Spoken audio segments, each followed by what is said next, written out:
Dalam sejarah, wabah dan pandemi menghancurkan umat manusia, bahkan sebuah peradaban.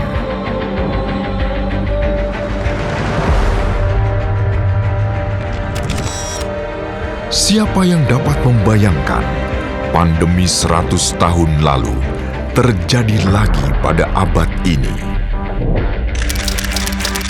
Kita sempat diingatkan lebih dari 1 dekade lalu. Flu burung, SARS, MERS yang mengancam ekonomi dan memakan korban jiwa di belahan Asia. Kita abai. COVID-19 menjadi ancaman. Kita kurang tegas menerapkan kebijakan untuk menyelamatkan warganya di atas kepentingan lain. Corona ini tidak seganas kayak H5N1, flu burung dan sebagainya. Ini kan dengan mortality yang lebih rendah, ya 2%.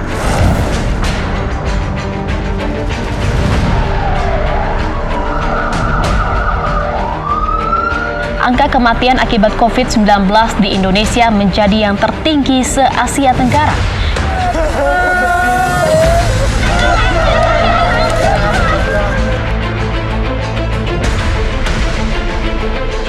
Ekonomi bisa dipulihkan secara bertahap, tapi manusia yang mati tidak bisa dihidupkan kembali. Kita menjadi salah satu negara yang dinilai lamban oleh dunia dalam penanganan pandemi COVID-19, bahkan cenderung buruk. Lagi-lagi rakyat menjadi korban, jaminan hidup dikebiri. Suara-suara ketidakpuasan dan ekspresi dibungkam.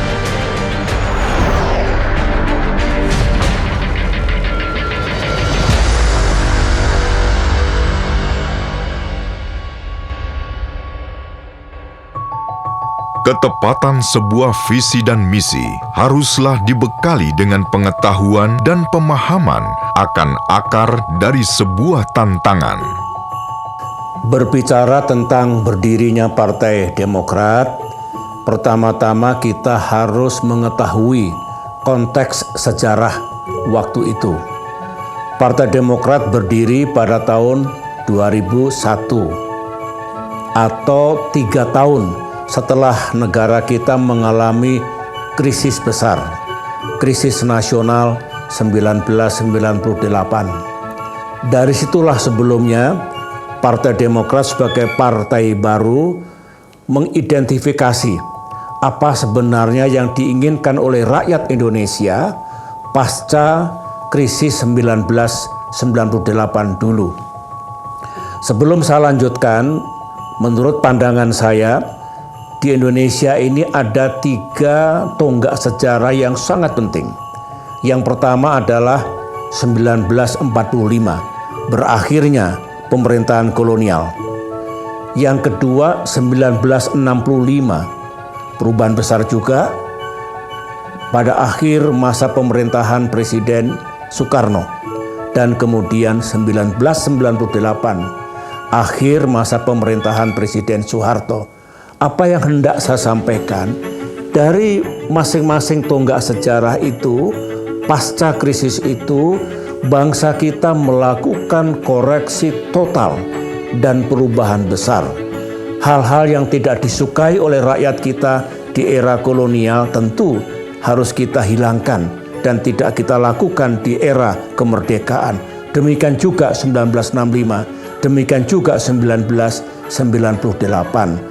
Saya mengkaji dan mempelajari dengan seksama waktu itu apa yang sungguh dikehendaki oleh rakyat Indonesia.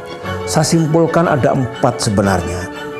Pertama, rakyat kita itu menginginkan keadilan yang sejati, termasuk keadilan dalam penegakan hukum dan juga keadilan sosial, justice. Yang kedua, rakyat kita juga menginginkan hidupnya makin baik, kesejahteraannya makin baik, prosperity. Ekonomi tumbuh, tapi penghasilan mereka, kesejahteraan mereka juga tumbuh. Kembali ke keadilan sosial atau social justice.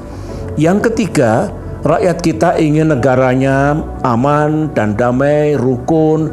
Ingat, setelah 1998, 3 tahun berturut-turut, negara kita mengalami instabilitas. Keamanan di sana-sini robek. Banyak sekali disorder. Oleh karena itu, ke depan tentu mereka menginginkan Indonesianya benar-benar makin aman, makin damai, dan rakyatnya rukun serta bersatu. Dan yang terakhir, rakyat kita sungguh menginginkan demokrasinya tegak. Demokrasi yang dimaksud adalah bukan hanya soal kebebasan dan hak-hak asasi manusia, tapi juga kembali kepada supremasi hukum atau the rule of law, konstitusionalisme, pemilihan umum yang jujur dan adil, kemudian checks and balances antar lembaga-lembaga negara, termasuk checks and balances antara negara dengan rakyat, dan banyak sekali nilai-nilai universal demokrasi. Itu yang diinginkan rakyat. Tentunya yang saya pahami adalah demokrasi yang klop untuk Indonesia, demokrasi yang tertib dan berkeadaban, bukan demokrasi liberal parlementer dulu yang mengakibatkan negara kita gonjang-ganjing terus, juga bukan demokrasi terpimpin jilid 1 dan jilid 2, tapi benar-benar demokrasi. Itulah yang saya pahami dulu. Oleh karena itu, sebagai penggagas berdirinya Partai Demokrat, saya tuangkan juga dalam manifesto politik pada tahun itu, maka keempat hal itulah akhirnya menjadi platform perjuangan Partai Demokrat ke depan, menjadi visi dan misi besar Partai Demokrat untuk negeri tercinta ini. Nah, kalau ditanya lantas jati diri, garis ideologi, ataupun platformnya seperti apa, ya kembali kepada yang tadi itu.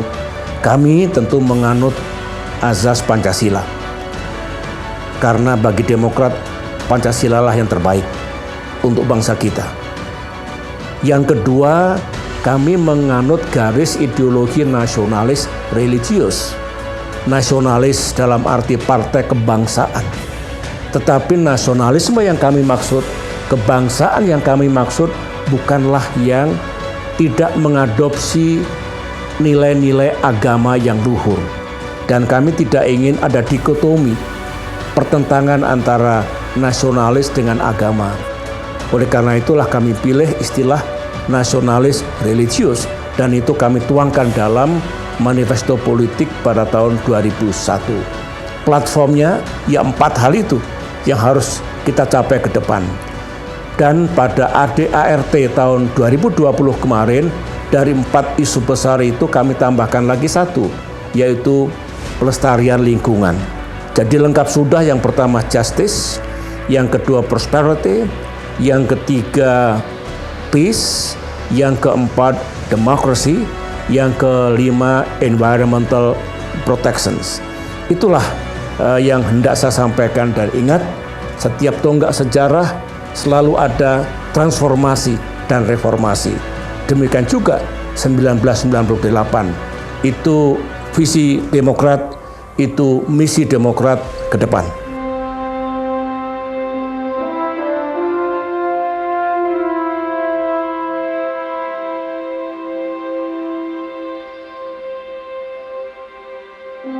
Sejarah menjadi guru terbaik ketika kita mampu mengurai setiap nilai yang terkandung bersamanya. Ya, kita pernah diuji oleh sejarah. Pasang surut kehidupan partai kita, ups and down. Dan itu menurut saya justru cara Tuhan, cara Allah untuk menguji dan mempersiapkan Partai Demokrat untuk makin menjadi partai yang kuat, kokoh, dan tangguh. Nah, disitulah sebetulnya kalau kita kembali melakukan kilas balik, flashback, termasuk krisis besar pada tahun 2013 dulu, kita akhirnya alhamdulillah bisa melewati krisis itu karena ada sejumlah faktor yang kita miliki. Kalau kita bicara pelajaran apa yang dipetik, ya di situ faktornya. Faktor pertama adalah para pemimpinnya di samping cakap, tidak gamang, kemudian memiliki determinasi yang tinggi untuk mengatasi krisis itu. Kalau sedang berada di bawah, harus seperti apa partai kita. Jadi faktor kepemimpinan, leadership. Yang kedua juga faktor para kader. Kadernya kalau semuanya setia, ikut membantu mengatasi masalah, istilah saya menjadi bagian dari solusi dan bukan bagian dari masalah, maka paduan antara pemimpin dengan pengurus serta kader akan membuat semua yang dilakukan untuk mengatasi krisis itu menjadi berhasil. Itu yang paling penting kalau kita bicara what lesson to be learned.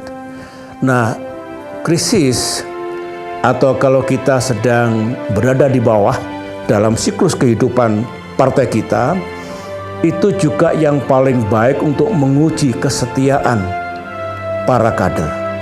Apakah dia pergi begitu saja? Pindah partai barangkali, lompat pagar yang nyata-nyata bukan kepribadian, bukan integritas kader Partai Demokrat yang kita harapkan. Ketika ada masalah besar, bersatu, bekerja bersama-sama. In crucial things, unity. Bagaimana mengubah dari krisis menjadi peluang, from crisis to opportunity. Itulah yang dapat kita petik dari perjalanan Partai Demokrat sejak 2001 hingga 2021 ini, meskipun kita berdoa kepada Yang Maha Kuasa Allah Subhanahu wa Ta'ala, Tuhan yang Maha Kuasa, jangan lagi ada krisis-krisis besar, tetapi kita harus siap menghadapi apapun, karena begitulah kehidupan sebuah partai politik.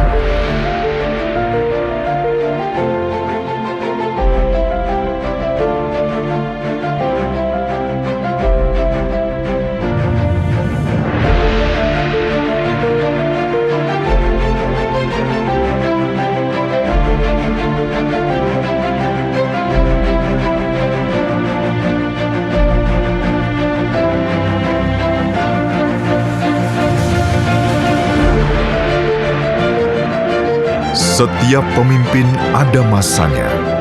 Setiap masa ada pemimpinnya. Mereka lahir dan dibentuk dari pengalaman. Bukan dengan karpet merah.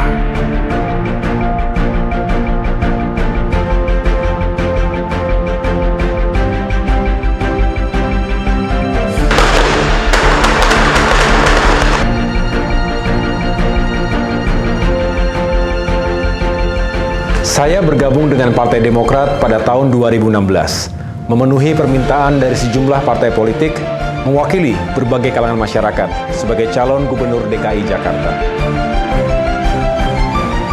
Saya anggap ini sebagai panggilan tugas untuk mengabdi kepada bangsa dan negara secara lebih luas.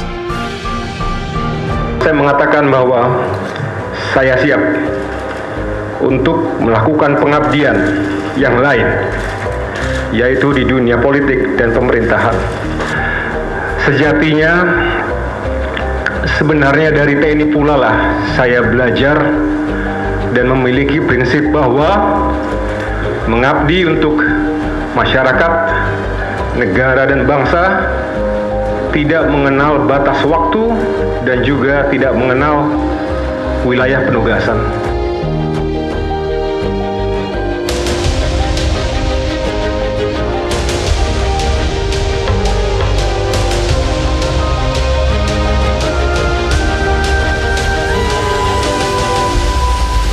Dalam kampanye pilkada itu, Partai Demokrat digoda menggunakan politik identitas untuk menang.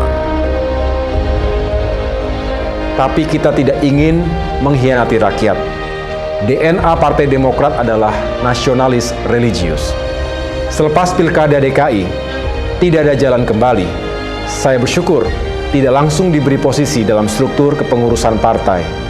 Tapi saya diuji dengan diberi penugasan ad hoc sebagai Komandan Kogasma untuk membantu Ketua Umum memenangkan Pilkada 2018 dan Pemilu 2019. Partai Demokrat diramalkan tidak lolos parliamentary threshold. Sejumlah lembaga survei memprediksi Partai Demokrat hanya akan memperoleh 3-4% suara dalam pemilu 2019.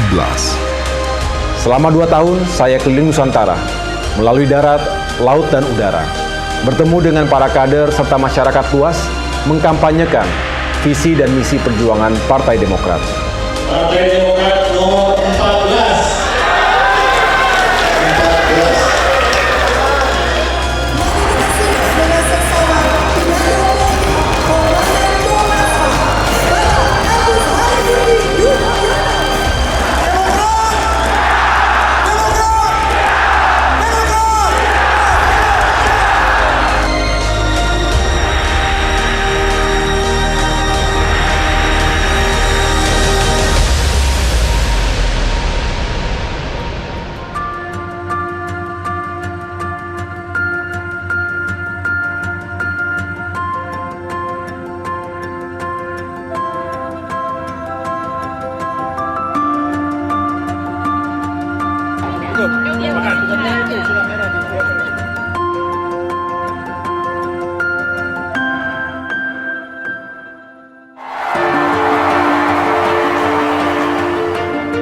Secara internal, kita juga serius membangun kualitas sumber daya manusia. Ketum AHY menjadi ketum aja itu kan sudah contoh regenerasi ya. Partai Demokrat juga mengambil posisi-posisi yang sangat relevan gitu dengan anak-anak muda.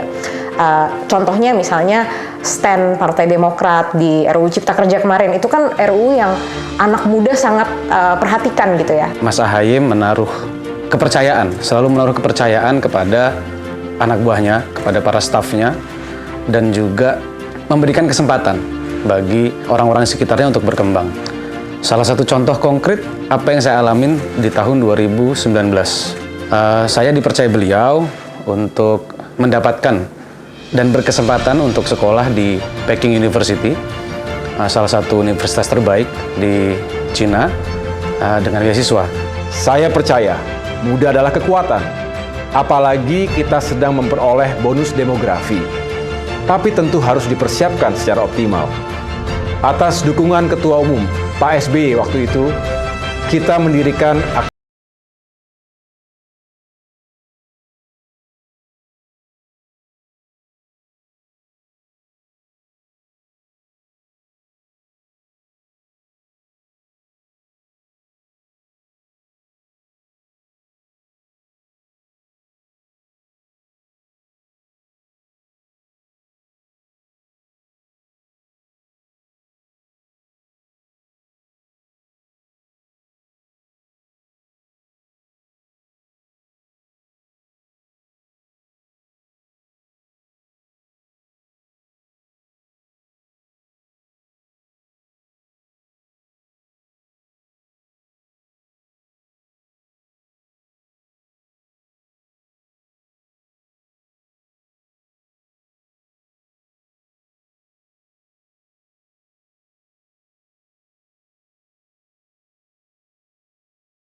yang dirawat secara intensif di Singapura.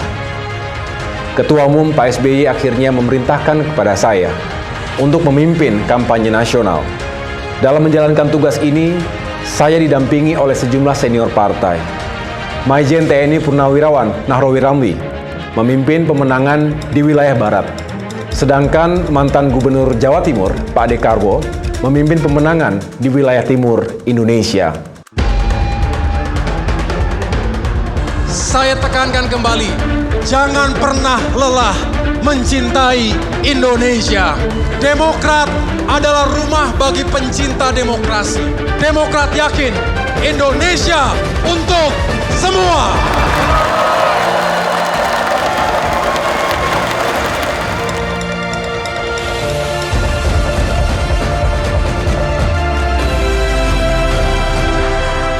Alhamdulillah, Partai Demokrat bisa mematahkan prediksi sejumlah lembaga survei tadi. Bahkan, memperoleh suara 2 kali lipat dari yang diramalkan. Keberhasilan bersama ini membuat AHY diberi amanah untuk duduk dalam struktur kepengurusan sebagai wakil ketua umum. Namun pada saat yang bersamaan, keluarga besar Demokrat mengalami duka, kehilangan yang luar biasa. Dengan berpulangnya Ibu Ani Yudhoyono, seorang pejuang sejati, sejak berdirinya partai 20 tahun lalu, sampai dengan akhir hayatnya. Almarhumah adalah inspirasi untuk kita semua, dan juga jembatan komunikasi bagi para kader Demokrat. Saya pribadi banyak belajar dari beliau tentang semangat juang untuk selalu berpihak pada kepentingan rakyat. Bagi kita, Ibu Ani adalah the true spirit of Demokrat. Setiap dari kita akan berpulang, menyatu dengan tanah. Saat itu datang, nilai-nilai yang ditinggalkan manusia sepanjang hidupnya lah yang akan mengharumkan pengistirahatannya yang terakhir. Selamat jalan, Memo. We love you. And we will forever miss you.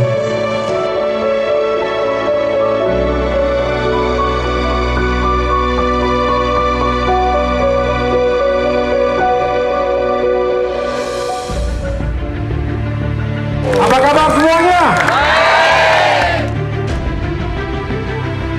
Berbekal pengalaman hampir 5 tahun terjun langsung ke politik bersama para kader Demokrat, AHY kemudian didaulat untuk menjadi calon ketua umum Partai Demokrat menjelang Kongres kelima di Jakarta. Saya merasa terhormat, tapi saya pikir untuk meyakinkan diri sendiri, saya harus bertemu langsung dengan para pemilik suara di seluruh Nusantara. Dalam waktu 60 hari, saya berkeliling ke 34 provinsi, menemui setiap ketua DPD, serta hampir 514 ketua DPC. Alhamdulillah, mereka sepemikiran dan satu visi untuk memajukan Partai Demokrat.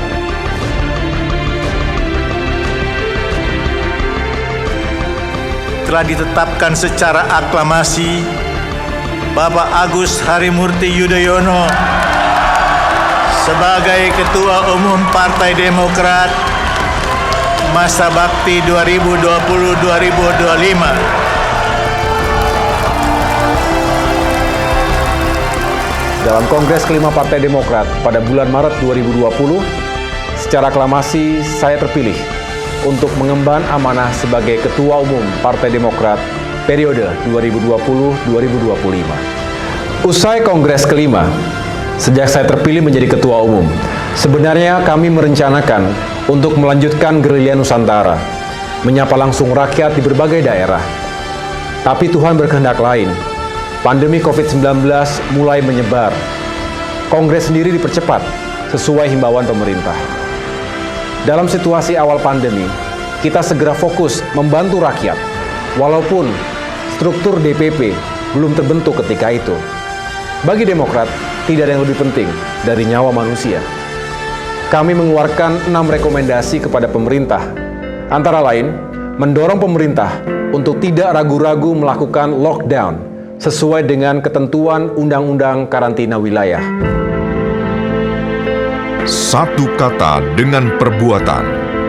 AHY mengeluarkan instruksi kepada seluruh jajaran untuk melaksanakan gerakan nasional Partai Demokrat lawan Corona dengan membagikan alat perlengkapan medis.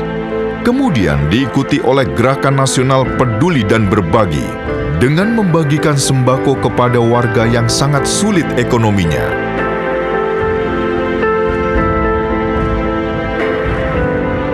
Alhamdulillah, dalam waktu kurang dari 3 bulan, kita bisa menyalurkan bantuan hasil swadaya kader lebih dari 250 miliar rupiah bagi saudara-saudara kita, masyarakat Indonesia yang sangat membutuhkannya. Ini dilanjutkan dengan gerakan nasional membina dan membantu UMKM yang paling terpukul akibat pandemi.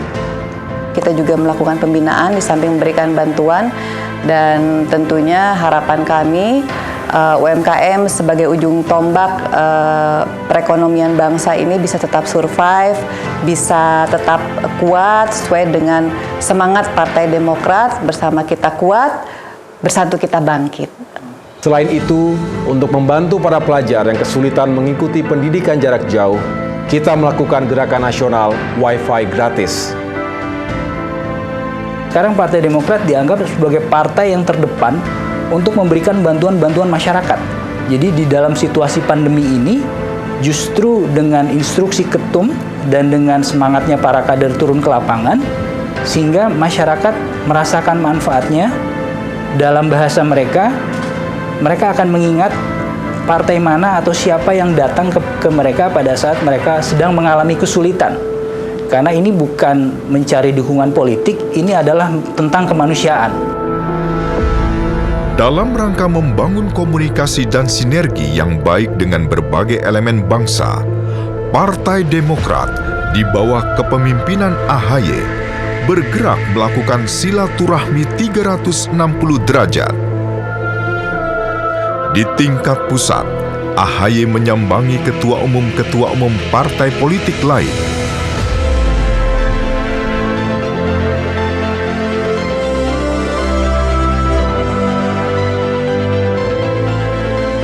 Mengunjungi berbagai media,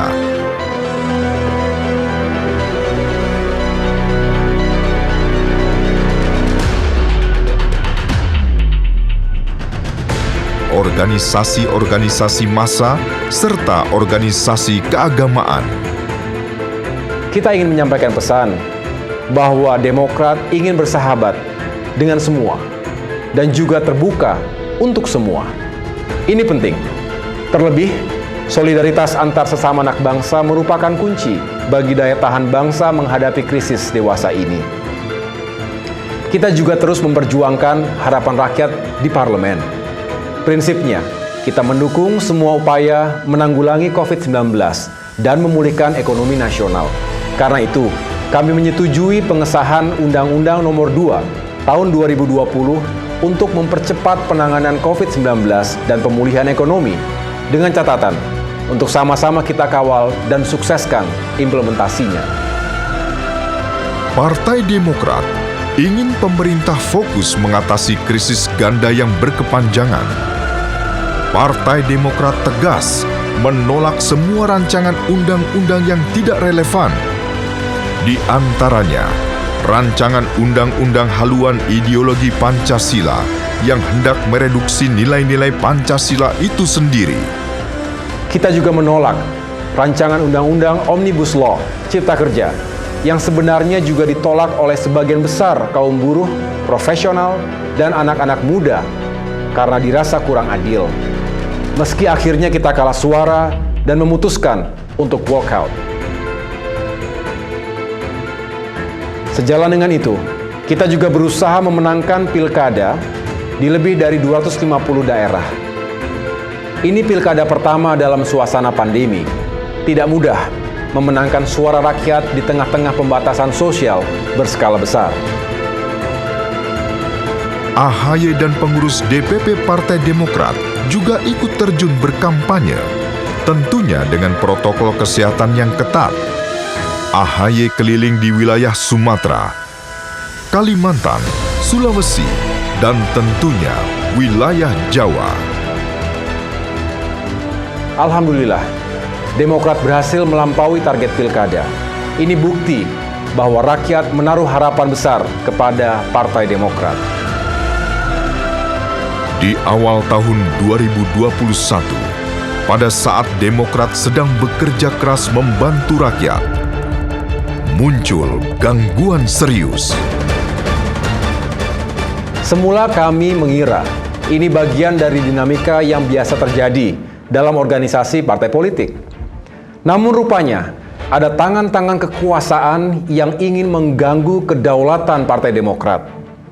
Saya menerima laporan melalui pesan singkat langsung dari salah satu ketua DPC yang mengaku dijebak untuk bertemu dengan KSP Muldoko, membicarakan rencana gerakan pengambil alihan kepemimpinan Partai Demokrat atau disebut GPKPD secara inkonstitusional. Kami langsung bergerak cepat. Intinya, Ketum menyampaikan kepada saya, Mas, ini saya menerima WA dari Ketua DPC Balangan. Dia menginformasikan bahwasannya dia sedang berada di Jakarta dan sedang di-approach atau didekati oleh kelompok yang menyarankan KLB atau yang selanjutnya kita sebut sebagai kelompok GPKPD tersebut. Tanpa pikir panjang, Ketum langsung memerintahkan segera dalami, laksanakan investigasi. Setelah berkonsultasi dengan Majelis Tinggi Partai, kami memutuskan untuk berkirim surat kepada Presiden Joko Widodo karena KSP Muldoko mengklaim telah mendapat restu untuk melakukan kudeta tersebut. Kami tentu tidak percaya, karena itu kami memohon klarifikasi. Saya akan menyampaikan penjelasan tentang gerakan politik yang bertujuan mengambil alih kekuasaan pimpinan Partai Demokrat secara inkonstitusional melibatkan pihak luar atau eksternal partai.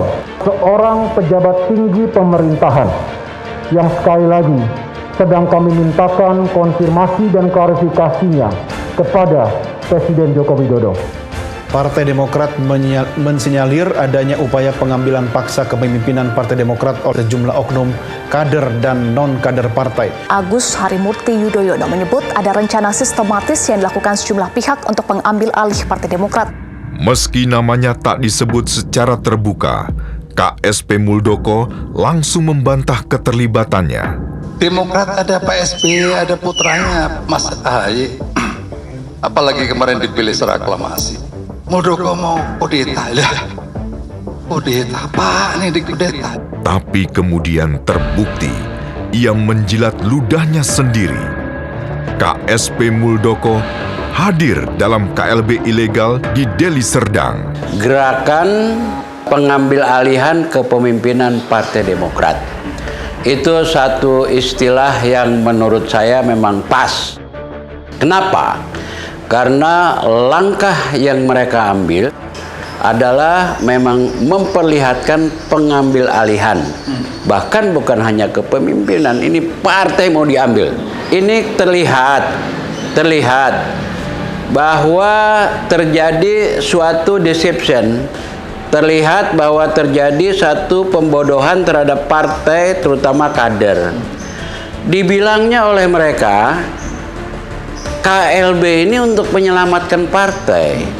KLB ini untuk menyayangi partai. Siapa? Mereka? Bukan. Justru yang pertama, kalau mereka sayang sama partai, kenapa partai ini dijual kepada orang lain? Yang kedua, kalau mereka memang sayang kepada partai, kenapa partai ini dipecah belah?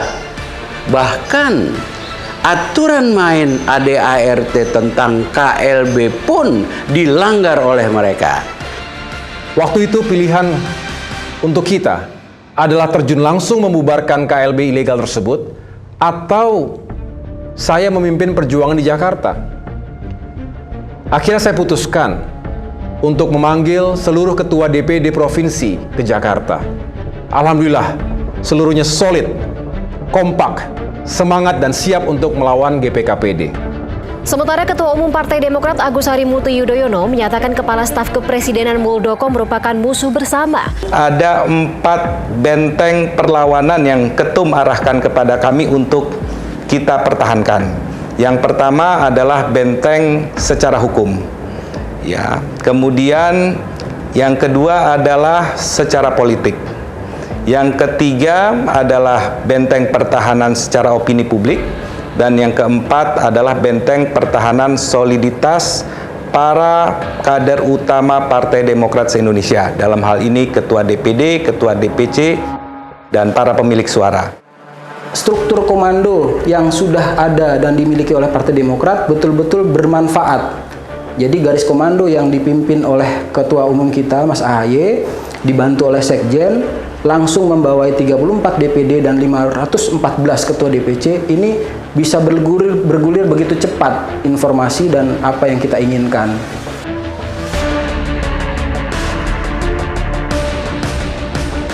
Kami bersama 34 Ketua DPD mengunjungi Kemenkumham dan KPU untuk menyerahkan bukti-bukti yuridis kami. Setelah itu kami bersilaturahim dengan Menko Polhukam untuk menjelaskan situasi sebenarnya. Kami akan menyuguhkan berbagai fakta berdasarkan testimoni dari peserta KLB ilegal, KLB abal-abal yang dilakukan atau diselenggarakan pada tanggal 5 Maret 2021 di Deli Serdang, Sumatera Utara. Jika saya duduk melihat di sekitar kiri kanan orang ini saya nggak kenal. 412 peserta yang ikut dalam kongres ini suara hantu. Dari bukti-bukti lapangan, bisa kita simpulkan, tidak ada pemilik suara yang sah hadir di Deli Serdang. Hanya segelintir kader yang hadir. Banyak juga yang mantan kader. Itu pun sebagian kembali lagi ke Partai Demokrat karena merasa dijebak atau terjebak oleh kelompok GPK-PD tersebut. Bagaimanapun saya bangga, kita semua bangga atas keberanian dan kejujuran. Artinya, Bung Gerald, Bung Rahman masih punya hati.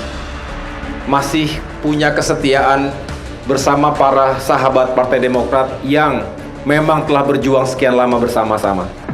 Kami maafkan mereka. Dengan kata lain, KLB di Deli Serdang ini memang ilegal. Apalagi cukup banyak pesertanya yang ternyata adalah kader partai lain. Ketum menyampaikan bahwa ini bukan hanya permasalahan Partai Demokrat. Ini adalah permasalahan demokrasi Indonesia.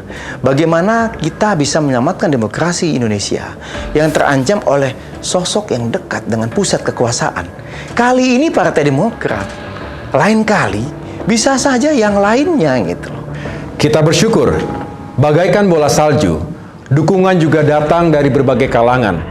Para akademisi, aktivis, media, bahkan para tokoh agama, serta berbagai elemen masyarakat sipil lainnya. Demokrat berkoalisi dengan rakyat. Ini pula yang menjadikan semangat dan spirit persatuan, gempuran-gempuran oleh pihak lain yang ingin memecah belah Partai Demokrat melalui gerakan GPK-PD. Tentu ini juga menjadi ujian, dan ujian ini bisa kita lalui. Kenapa? Ya tadi ada semangat spirit. Sebagai partai politik anak kandung reformasi, saya yakin bahwa semangat dan spirit persatuan itulah yang kita juga bagian dari perjalanan sejarah. Masih terdapat beberapa kelengkapan yang belum dipenuhi, antara lain perwakilan Dewan Pimpinan Daerah DPD, Dewan Pimpinan Cabang DPC tidak disertai mandat dari Ketua DPD DPC. Dengan demikian, pemerintah menyatakan bahwa permohonan pengesahan hasil Kongres luar biasa di Deli Serdang, Sumatera Utara tanggal 5 Maret 2021 ditolak. Menteri Hukum dan HAM Republik Indonesia, Yasona Halawi. Alhamdulillah, pemerintah memegang janjinya untuk bersikap objektif dan mengambil keputusan berdasarkan hukum yang berlaku. Apresiasi kami kepada pemerintah dan rakyat Indonesia. Tapi saya diingatkan oleh senior-senior saya di militer, KSP Muldoko punya karakter, tidak akan berhenti sampai memperoleh apa yang ia inginkan. Demokrat diminta untuk tetap waspada.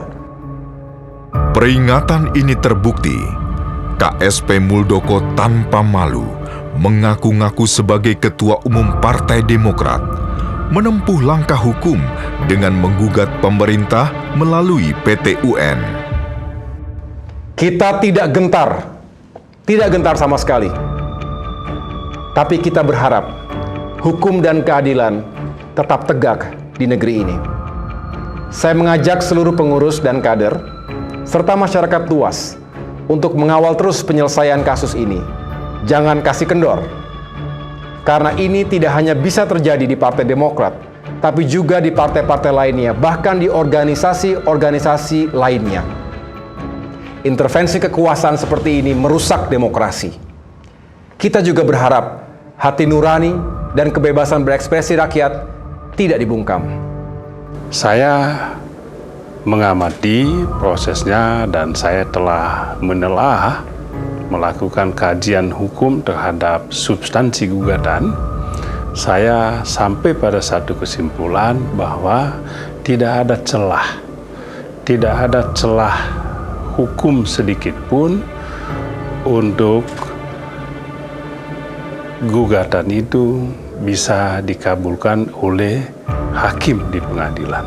Saya menghimbau semua kader untuk tetap yakin, dan sebagai politisi dan juga sebagai ahli hukum, dan saya di DPR selama ini boleh dibilang 20 tahun menekuni bidang hukum dan mitra dengan aparat penegak hukum, saya sangat yakin hakim di pengadilan akan memberikan keadilan yang sebenar-benarnya untuk Partai Demokrat. Meski demikian, selalu ada hikmah di balik suatu peristiwa. Pasca perjuangan kita semua melawan kezoliman politik tersebut, alhamdulillah, elektabilitas Partai Demokrat menunjukkan tren yang positif, konsisten naik. Saya salut bahwa di tengah setelah Kongres langsung berhadapan dengan KLB ini, Mas Ahaye bisa mengendalikan ini dengan baik. Ini kan ujian yang luar biasa. Nah, ujian ini lolos. Dan tentu ini penilaian tersendiri, bukan hanya internal partai, tapi juga publik melihat itu. Maka indikator itulah yang terlihat bahwa bagaimana kita punya pooling meningkat, baik partai maupun Mas Ahaye sendiri. Karena publik mudah melihat, apakah betul Mas Ahaye ini punya kapasitas untuk bisa dinilai, bahwa Mas Ahaye bisa membuktikan bahwa dia bisa lolos dalam semua tantangan ini, dan juga kita semakin terpercaya Partai Demokrat ini ke depan. Salah satu faktor dari naiknya elektabilitas Partai Demokrat adalah soal bagaimana Ahaye mampu memimpin perlawanan terhadap GKPD. Faktor yang lain adalah legasi Pak SBY juga masih. Kita di Bapilu menghitung bersama dengan Majelis Tinggi Partai, kemungkinan tahun depan kita memperkirakan kita akan masuk ke 2 digit, asal kita tetap konsisten. Ke depan, kita akan melanjutkan 10 program partai yang telah dicanangkan sejak awal untuk membangun partai ini dan memenangkannya, terutama untuk menjawab panggilan rakyat. Salah satu perwujudannya adalah penyelenggaraan Bulan Bakti Demokrat untuk membantu masyarakat dalam rangka memperingati 2 dekade Partai Demokrat. Kami menginstruksikan kepada seluruh jajaran, terutama lebih dari 1.800 anggota Dewan fraksi Partai Demokrat, untuk menyukseskan Bulan Bakti di seluruh Nusantara. Assalamualaikum, Mas Ahaye. Waalaikumsalam, Bu. Apa kabar? Sehat? Sehat, Ibu. Ibu siapa namanya, Bu? Nama saya Naimah, Mas Ahaye. Oke, sehat-sehat ya, Bu. Anak-anak juga sehat, Mas Ahaye. Iya, anak saya sehat, alhamdulillah. Berapa anaknya, Bu? Saya tidak punya anak, Mas Ahaye. Mungkin anak Mas saya bisa untuk saya. Semoga masyarakat dapat menerima niat tulus Partai Demokrat ini dengan baik. Pedulian adalah induk dari berbagai potensi terbaik yang dimiliki. Ada sejumlah harapan dari saya untuk para kader Partai Demokrat yang sangat saya cintai dan saya banggakan. Pertama, wajib hukumnya para pemimpin dan kader Demokrat dekat dengan rakyat. Pahamilah persoalan dan kesulitan rakyat. Dengarkan aspirasi mereka dan perjuangkan aspirasi itu. Itulah jati diri Partai Demokrat yang sesungguhnya. Dekat dengan rakyat, perjuangkan kepentingan rakyat. Yang kedua, para pemimpin dan kader Demokrat juga harus sensitif, peka, peduli pada keadilan, pada kebebasan, pada ekonomi yang adil dan ramah lingkungan. Dan yang keempat, pada bangsa, pada hadirnya masyarakat dan bangsa yang rukun dan bersatu. Tidak ada yang disebut dengan konflik identitas. We are one. Kita hormati pluralisme. Itulah nilai dan jati diri Demokrat. Itu yang kedua. Yang ketiga adalah Demokrat harus berdiri di depan sebagai penjuru, sebagai champions of democracy. Namanya pun Partai Demokrat. Mengapa dulu saya pilih nama Partai Demokrat? Karena dalam hati dan pikiran saya, Partai Demokrat benar-benar menjalankan demokrasi yang sesungguhnya dan juga menjadi champions of democracy tadi. Itu yang ketiga. Sedangkan yang keempat atau yang terakhir, saya berharap Partai Demokrat tetap menjadi partai politik yang konsisten. Jangan memiliki standar ganda, double standard. Contohnya, baik ketika Demokrat berada di dalam pemerintahan maupun di luar pemerintahan, harus tetap menghormati demokrasi, menghormati hak-hak asasi manusia, memperjuangkan kepentingan rakyat, utamanya golongan tidak mampu, membuat ekonomi adil. Jadi, sekali lagi, apakah kita bagian dari pemerintahan seperti dulu ketika saya memimpin, atau di luar pemerintahan, perjuangan kita harus tetap sama. Rakyat akan menilai partai politik mana yang paling konsisten, baik ketika berada dalam pemerintahan maupun ketika berada di luar pemerintahan. Itu saja 4 pesan dan harapan saya. Saya yakin dengan izin Allah Subhanahu wa Ta'ala, Tuhan yang Maha Kuasa, Partai Demokrat akan tumbuh menjadi partai yang maju, partai yang berjaya, partai yang sangat mencintai rakyat dan insya Allah mendapatkan dukungan dari rakyat. Kepada seluruh kader dan simpatisan Partai Demokrat dimanapun berada, mari kita bergandengan tangan, bersatu untuk membantu kesulitan rakyat di sekeliling kita. Teruslah membangun soliditas, jatuh bangun bersama demi kejayaan Partai Demokrat. Dirgahayu ke-20 Partai Demokrat. Demokrat berkoalisi dengan rakyat. Bersama kita kuat, bersatu kita bangkit.